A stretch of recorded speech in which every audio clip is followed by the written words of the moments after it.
नमस्कार। जूही स्टोरी में आप सभी का स्वागत है। आज हम सुनेंगे मुंशी प्रेमचंद जी द्वारा लिखी हुई उपन्यास प्रेमा। आज हम प्रेमा का दूसरा भाग सुनेंगे, तो चलिए इसकी शुरुआत करती हूँ। जलन बुरी बला है। लाला बद्री प्रसाद अमृत राय के बाप के दोस्तों में थे और अगर उनसे अधिक प्रतिष्ठित न थे तो बहुत हेठे भी न थे। दोनों में लड़के लड़की के ब्याह की बातचीत पक्की हो गई थी और अगर मुंशी धनपत राय 2 बरस भी और जीते तो बेटे का सेहरा देख लेते, मगर कालवश हो गए और यह अरमान मन में लिए बैकुंठ को सिधारे। हाँ, मरते मरते उनकी बेटी को यह नसीहत थी कि मुंशी बद्री प्रसाद की लड़की से अवश्य विवाह करना। अमृत राय ने भी लजाते लजाते बात हारी थी, मगर मुंशी धनपत राय को मरे आज 5 बरस बीत चुके थे। इस बीच में उन्होंने वकालत भी पास कर ली थी और अच्छे खासे अंग्रेज बन बैठे थे। इस परिवर्तन ने पब्लिक की आंखों में उनका आदर घटा दिया था। इसके विपरीत बद्री प्रसाद पक्के हिंदू थे। साल भर 12 मास उनके यहाँ श्रीमद् भागवत की कथा हुआ करती थी।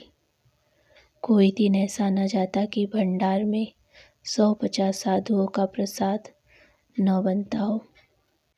इस उदारता ने उनको सारे शहर में मेष प्रिय बना दिया था।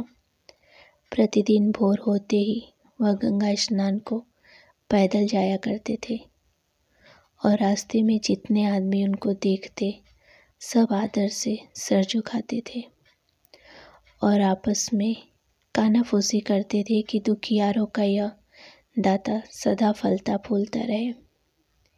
यद्यपि लाला बद्री प्रसाद अमृत राय की ढाल चाल को पसंद न करते थे और कई बार उनको समझाकर भी हार चुके थे, मगर शहर में ऐसा होनहार, विद्वान, सुंदर और धनिक कोई दूसरा आदमी न था जो उनकी प्राण से अधिक प्रिय लड़की प्रेमा के पति बनने के योग्य हो।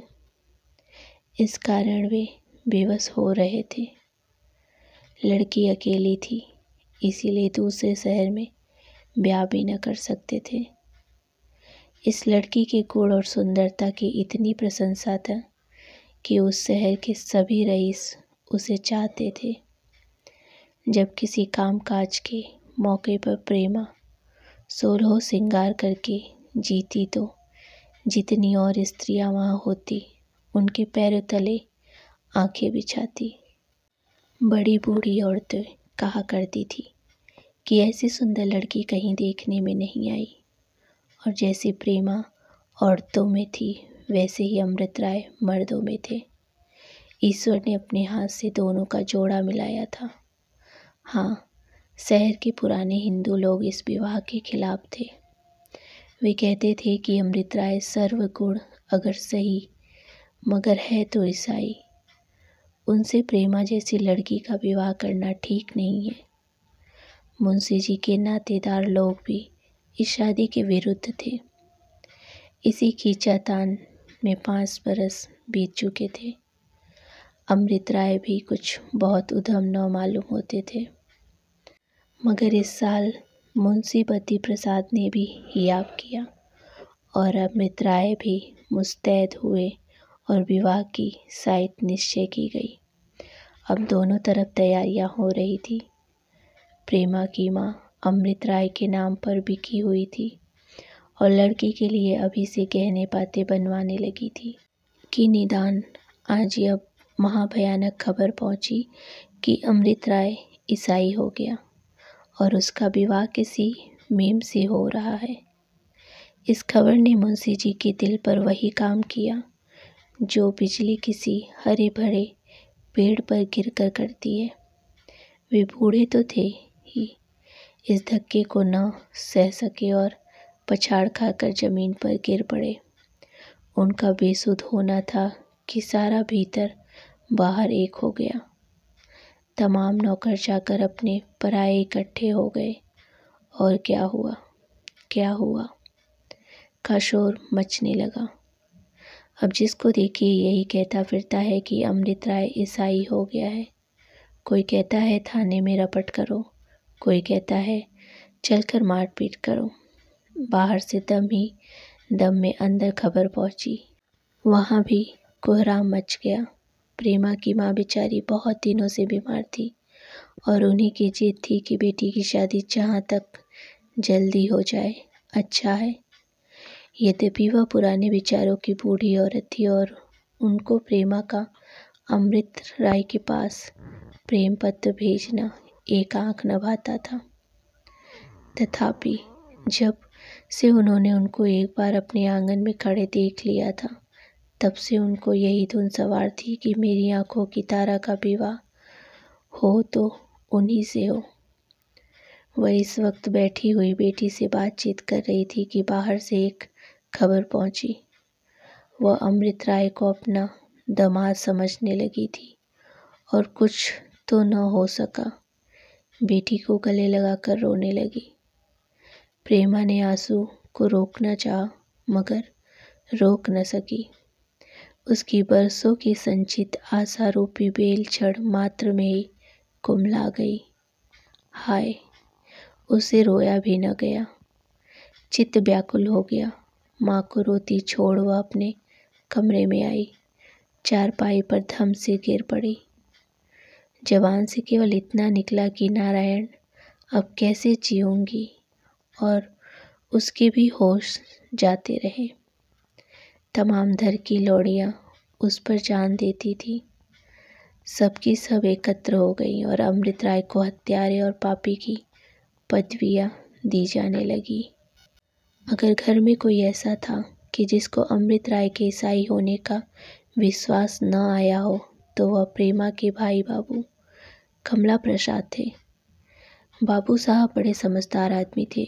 उन्होंने अमृत राय के कई लेख मासिक पत्रों में देखे थे जिनमें ईसाई मत का खंडन किया गया था और हिंदू धर्म की महिमा नाम की जो पुस्तक उन्होंने लिखी थी उसकी तो बड़े बड़े पंडितों ने तारीफ की थी। फिर कैसे मुमकिन था कि एक कदम उनके ख्याल पलट जाते और वह ईसाई मत धारण कर लेते। कमला प्रसाद यही सोच रहे थे कि दाननाथ आते दिखाई दिए। उनके चेहरे से घबराहट बरस रही थी। कमला प्रसाद ने उनको बड़े आदर से बिठाया और पूछने लगे, यार यह खबर कहाँ से उड़ी? मुझे तो विश्वास नहीं आता। दाननाथ, विश्वास आने की कोई बात भी तो न हो। अमृत राय का ईसाई होना असंभव है। हाँ, वह रिफॉर्म मंडली में जा मिले हैं। मुझसे भूल हो गई कि यही बात तुमसे न कही। कमला प्रसाद, तो क्या तुमने लालाजी से यह कह दिया? दाननाथ ने संकोच से सर झुकाकर कहा, यही तो भूल हो गई। मेरी अक्ल पर पत्थर पड़ गए। आज शाम को जब अमृत राय से मुलाकात करने गया तो उन्होंने बात बात में कहा कि अब मैं शादी न करूँगा। मैंने कुछ न सोचा विचारा और यह बात आकर मुंशी जी से कह दी। अगर मुझको यह मालूम होता कि इस बात का यह बतंगड़ हो जाएगा तो मैं कभी न कहता। आप जानते हैं कि अमृत राय मेरे परम मित्र हैं। मैंने जो यह संदेशा पहुंचाया तो इससे किसी की बुराई करने का आशय न था। मैंने केवल भलाई की नीयत से यह बात कही थी। क्या कहूँ? मुंशी जी तो यह बात सुनते ही जोर से चिल्ला उठे, वह ईसाई हो गया है। मैंने बहुत तेरा अपना मतलब समझाया मगर कौन सुनता है। वह यही सुनते मूर्छा खाकर गिर पड़े। कमला प्रसाद यह सुनते ही लपक कर अपने पिता के पास पहुँचे। वह अभी तक बेसुध थे। उनको होश में लाए और दाननाथ का मतलब समझाया और फिर घर में पहुँचे। उधर सारे मोहल्ले की स्त्रियां प्रेमा के कमरे में एकत्र हो गई थी और अपने अपने विचार अनुसार उसको सचेत करने की तरकीबें कर रही थी, मगर अब तक किसी से कुछ न बन पड़ा। निदान एक सुंदर नवयौवना दरवाजे से आती दिखाई दी। उसको देखते ही सब औरतों ने शोर मचाया, जो पूर्णा आ गई, अब रानी को चेत आएगी। पूर्णा एक ब्राह्मणी थी। इसकी उम्र केवल 20 वर्ष ही होगी। यह अति सुशीला और रूपवती थी। उसके बदन पर सादी साड़ी और सादे गहने बहुत ही भले मालूम होते थे। उसका विवाह पंडित बसंत कुमार से हुआ था, जो एक दफ्तर में 30 रुपये महीने के नौकर थे। उनका मकान पड़ोस में ही था। पूर्णा के घर में दूसरा कोई नहीं था, इसीलिए जब 10 बजे पंडित जी दफ्तर को चले जाते तो वह प्रेमा के घर चली आती और दोनों सखियां शाम तक अपने अपने मन की बातें सुना करती। प्रेमा उसको इतना चाहती थी कि यदि वह कभी किसी कारण से न आ सकती तो स्वयं उसके घर चली जाती। उसे देखे बिना उसको कल न पड़ती थी। पूर्णा का भी यही हाल था। पूर्णा के आते ही सब स्त्रियों को वहाँ से हटा दिया। प्रेमा को इत्र सुधाया, केवड़े और गुलाब का छींटा मुख पर मारा। धीरे धीरे उसके तलवे सहलाए, सब खिड़कियाँ खुलवा दी। इस तरह जब ठंडक पहुँची तो प्रेमा ने आंखें खोल दी और चौंक कर उठ बैठी। बूढ़ी माँ की जान में जान आई। वह पूर्णा की बलाएं लेने लगी और थोड़ी देर में सब स्त्रियां प्रेमा को आशीर्वाद देते हुए सिधारी पूर्णा रह गई। जब एकांत हुआ तो उसने कहा, प्यारी प्रेमा, आंखें खोलो, यह क्या गत बना रखी है। प्रेमा ने बहुत धीरे से कहा, हाय सखी, मेरी तो सब आशाएं मिट्टी में मिल गई। पूर्णा, प्यारी ऐसी बातें ना करो, जरा दिल को संभालो और बताओ तुमको यह खबर कैसे मिली। प्रेमा, कुछ न पूछो सखी, मैं बड़ी अभागिनी हूँ। हाय, दिल बैठा जाता है, मैं कैसे जीऊँगी। पूर्णा, प्यारी जरा दिल को ढारस में दो, मैं अभी सब पता लगा के आती हूँ। बाबू अमृत राय पर जो दोष लोगों ने लगाया है वह सब झूठ है। प्रेमा, सखी, तुम्हारे मुंह में घी शक्कर, ईश्वर करे तुम्हारी बातें सच हो। थोड़ी देर चुप रहने के बाद वह फिर से बोली, कहीं एकदम के लिए मेरी उस ठठ लीजिए से भेंट हो जाती तो मैं उसका क्षेम कुशल पूछती, फिर मुझे मरने का रंज न होता। पूर्णा, यह कैसी बातें करती हो सखी, मरे वह जो तुमको देख न सके। मुझसे कहो मैं तांबे के पत्र पर लिख दूं कि अमृत राय अगर ब्याह करेंगे तो तुम ही से करेंगे। तुम्हारे पास उनके 20 पत्र पड़े हैं। मालूम होता है किसी ने कलीजा निकाल के धर दिया है। एक एक शब्द में सच्चा प्रेम टपकता है। ऐसा आदमी कभी दगा नहीं कर सकता। प्रेमा, यही सब सोच सोच कर तो आज 4 बरस से दिल को ढारस दे रही हूँ, मगर अब उनकी बातों का मुझे विश्वास नहीं रहा। तुम ही बताओ, मैं कैसे जानूं कि उनको मुझसे प्रेम है।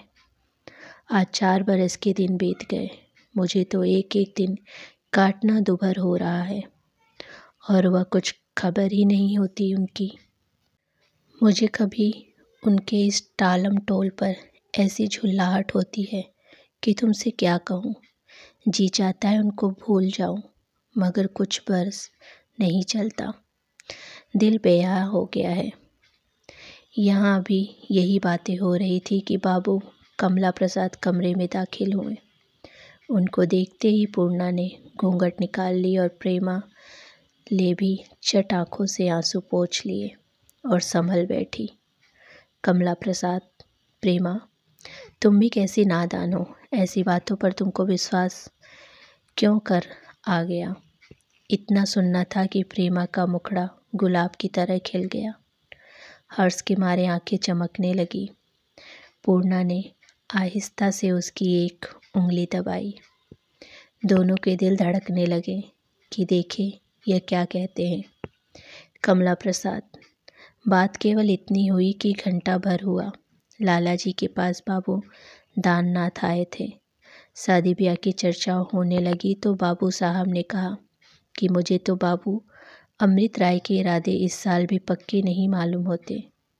शायद वह रिफॉर्म मंडली में दाखिल होने वाले हैं।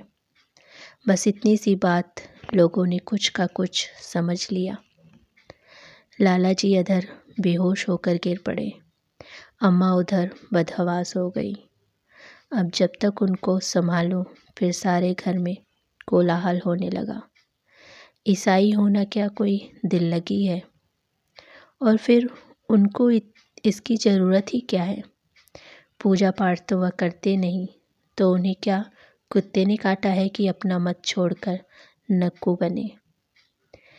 ऐसी बेसर पैर की बातों पर एतबार नहीं करना चाहिए। लो अब मुँह धो डालो। हंसी खुशी की बातचीत की।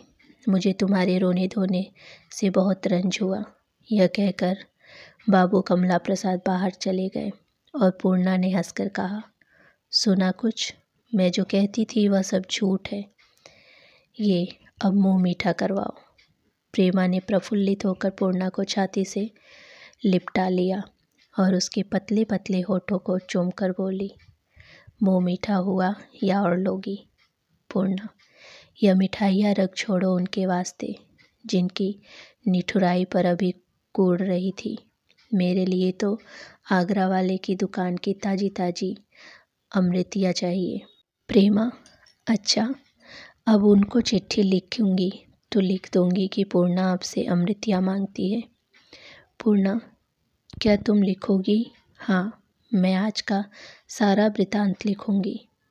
ऐसा ऐसा बनाऊंगी कि तुम भी क्या याद करो। सारी कलई खोल दूंगी। प्रेमा, अच्छा रहने दीजिए यह सब दिल लगी।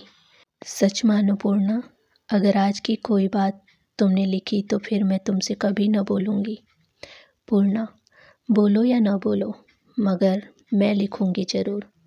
इसके लिए तो उनसे जो चाहूँगी ले लूँगी। बस इतना ही लिख दूँगी कि प्रेमा को अब बहुत ना सताइए।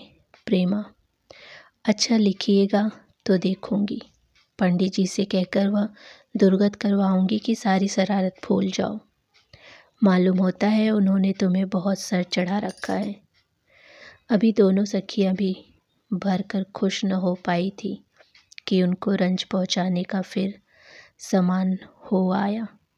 प्रेमा की भावज अपनी ननद से हरदम जला करती थी, अपने सास ससुर से, यहाँ तक कि पति से भी।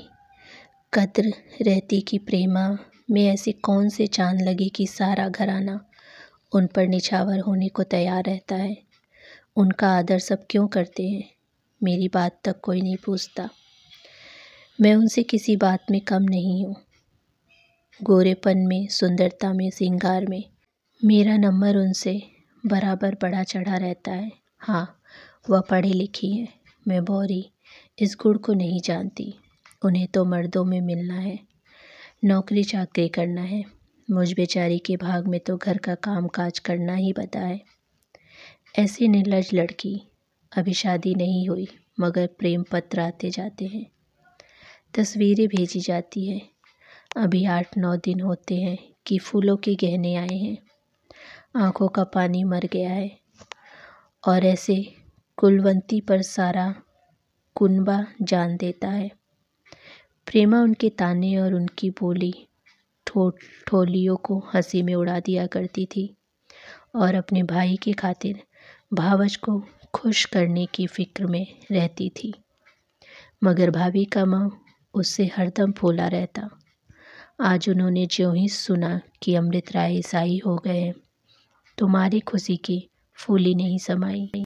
मुस्कुराते हुए मचलते मटकते प्रेमा के कमरे में पहुंची और बनावटी की हंसी हंसकर बोली, क्यों रानी, आज तो बात खुल गई। प्रेमा ने यह सुनकर लाज से सर झुका लिया। मगर पूर्णा बोली, सारा भांडा फूट गया। ऐसी भी क्या कोई लड़की मर्दों पर फिसलते हैं? प्रेमा ने लजाते हुए जवाब दिया। जाओ, तुम लोगों की बला से मुझसे मत उलझो। नहीं नहीं, दिल लगी की बात नहीं। मर्द सदा के कटकलेजी होते हैं, उनके दिल में प्रेम होता ही नहीं। उनका जरा सा सर धमके तो हम खाना पीना त्याग देती हैं, मगर हम मर ही क्यों न जाए, उनको जरा भी परवाह नहीं होती। सच है, मर्द का कलेजा काट का है। पूर्णा, भाभी, तुम बहुत ठीक कहती हो, मर्दों का कलेजा सचमुच काट का होता है। अब मेरे ही यहाँ देखो, महीने में कम केसम 10-12 दिन उसे मुए साहब के साथ दौरे पर रहते हैं। मैं तो अकेली सुनसान घर में पड़े पड़े कहारा करती हूँ। वहाँ कुछ खबर ही नहीं होती। पूछती हूँ तो कहते हैं रोना गाना औरतों का काम है, हम रोए गाए तो संसार का काम कैसे चले। भाभी, और क्या, जानो संसार अकेले मर्दों ही के माथे तो थमा है। मेरा बस चले तो इनकी तरफ आंख उठाकर भी ना देखूं। अब आज ही देखो, अमृत बाबू का करतब खुला तो रानी ने अपनी कैसी गत बना डाली। इनके प्रेम का तो यह हाल है, और वहाँ 4 वर्ष से ही हिला हवाला करते चले आते हैं। नाराज न होना, तुम्हारे खत पर जाते हैं, मगर सुनती हूँ वहाँ से विरले ही किसी खत का जवाब आता है। ऐसे निर्मोहियों से क्यों क्या प्रेम करते हो? मेरा तो ऐसों से जी जलता है। क्या किसी को अपनी लड़की भारी पड़ी है कि कुएं में डाल दे? भला से कोई बड़ा मालदार और बड़ा सुंदर है, बड़ी ऊंची पदवी पर है, मगर जब हमसे प्रेम ही न करे तो क्या हम उसकी धन दौलत को लेकर चाटें? संसार में एक से एक लाल पड़े हैं, और प्रेमा जैसी दुल्हन के वास्ते दुल्हों का काल। प्रेमा को यह बातें बहुत बुरी मालूम हुई, मगर मारे संकोच के कुछ बोल न सकी। हाँ, पूर्णा ने जवाब दिया। नहीं भाभी, तुम बाबू अमृत राय पर अन्याय कर रही हो। उनको प्रेमा से सच्चा प्रेम है। उनमें और दूसरे मर्दों में बड़ा भेद है। भाभी, पूर्ण मुंह न खुलवाओ। प्रेम नहीं, पत्थर करते हैं। माना कि बड़े विद्या वाले हैं और छुटपन में ब्याह करना पसंद नहीं करते, मगर अब तो दोनों में कोई भी कमसीन नहीं है। अब क्या बूढ़े होकर ब्याह करेंगे? मैं तो बात सच कहूँगी, उनकी ब्याह करने की चेष्टा ही नहीं है। टालम टोल से काम निकालना चाहते हैं। यही ब्याह करने के लक्षण है कि प्रेमा ने जो तस्वीर भेजी थी वह टुकड़े टुकड़े करके पैरों तले कुचल डाली। मैं तो ऐसे आदमी का मुंह भी न देखूं। प्रेमा ने अपनी भावज को मुस्कुराते हुए आते देख कर ही समझ लिया था कि कुशल नहीं है। जब यह मुस्कुराती हैं तो अवश्य कोई न कोई आग लगाती हैं। वह उनकी बातचीत का ढंग देखकर सहम जाती थी कि देखिए यह क्या सुनवाती सुनाती हैं। भाभी की यह बात तीर की तरह कलेजे के पार हो गई। हक्का बक्का होकर उसकी तरफ ताकने लगी, मगर पूर्णा को विश्वास न आया। बोली, यह क्या अनर्थ करती हो भाभी? भैया अभी आए थे, उन्होंने इसकी कुछ भी चर्चा नहीं की। तो जानती हूँ कि पहली बात की तरह यह भी झूठी है। यह संभव है कि वह अपनी प्रेमा की तस्वीर की ऐसी दुर्गत करे। भाभी, तुम्हारे न पतियाने को मैं क्या करूं, मगर यह बात तुम्हारे भैया खुद मुझसे कह रहे थे, और फिर इसमें बात ही कौन सी है। आज ही तस्वीर मंगा भेजो, देखो क्या जवाब देते हैं। अगर यह बात झूठी होगी तो अवश्य तस्वीर भेज देंगे, या कम से कम इतना तो कहेंगे कि यह बात झूठी है। अब पूर्णा को भी कोई जवाब न सूझा। वह चुप हो गई। प्रेमा कुछ न बोली। उसकी आंखों से आंसुओं की धारा बह निकली। भावज का चेहरा ननद की इस दशा पर खिल गया। वह अत्यंत हर्षित होकर अपने कमरे में आई, दर्पण में मुंह देखा और आप ही आप मग्न होकर बोली, यह घाव अब कुछ दिनों में भरेगा। तो दोस्तों, ये थी मुंशी प्रेमचंद जी द्वारा लिखी हुई उपन्यास प्रेमा, जिसका दूसरा भाग हम सुन रहे थे। इसका तीसरा भाग मैं आगे की वीडियो जल्द ही लेके आऊँगी। तब तक के लिए धन्यवाद।